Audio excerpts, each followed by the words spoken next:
Hi there, it's Joseph, and welcome back to the YouTube channel dedicated to San Miguel de Allende's secrets. And today we're going to be talking about Mexican Mardi Gras, or those few days leading up to Lent starting.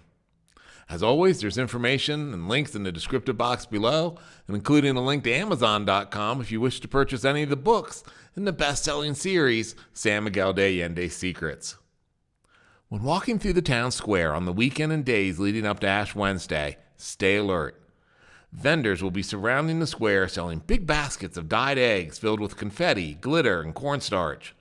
These are perfectly designed for breaking over the heads of friends and strangers alike.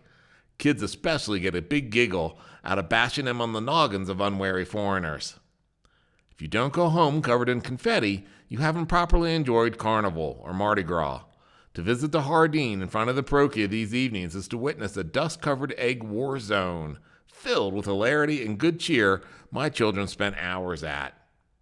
During the 1940s and 1950s, boys would pass in one direction around the square and girls in the opposite direction.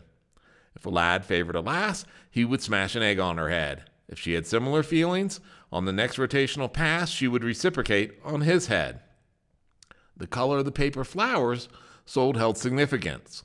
Pink meant happiness, while purple was for penance. Red flowers signify a boy is asking her to be his girlfriend. Her answer was yes if she responded with a white flower. Any other color signified a negative response. Today, the flower's color significance has decreased. Feel free to click the subscribe button below and you'll get automatic notifications of new videos as they're released here on the YouTube channel dedicated to San Miguel de Allende's secrets.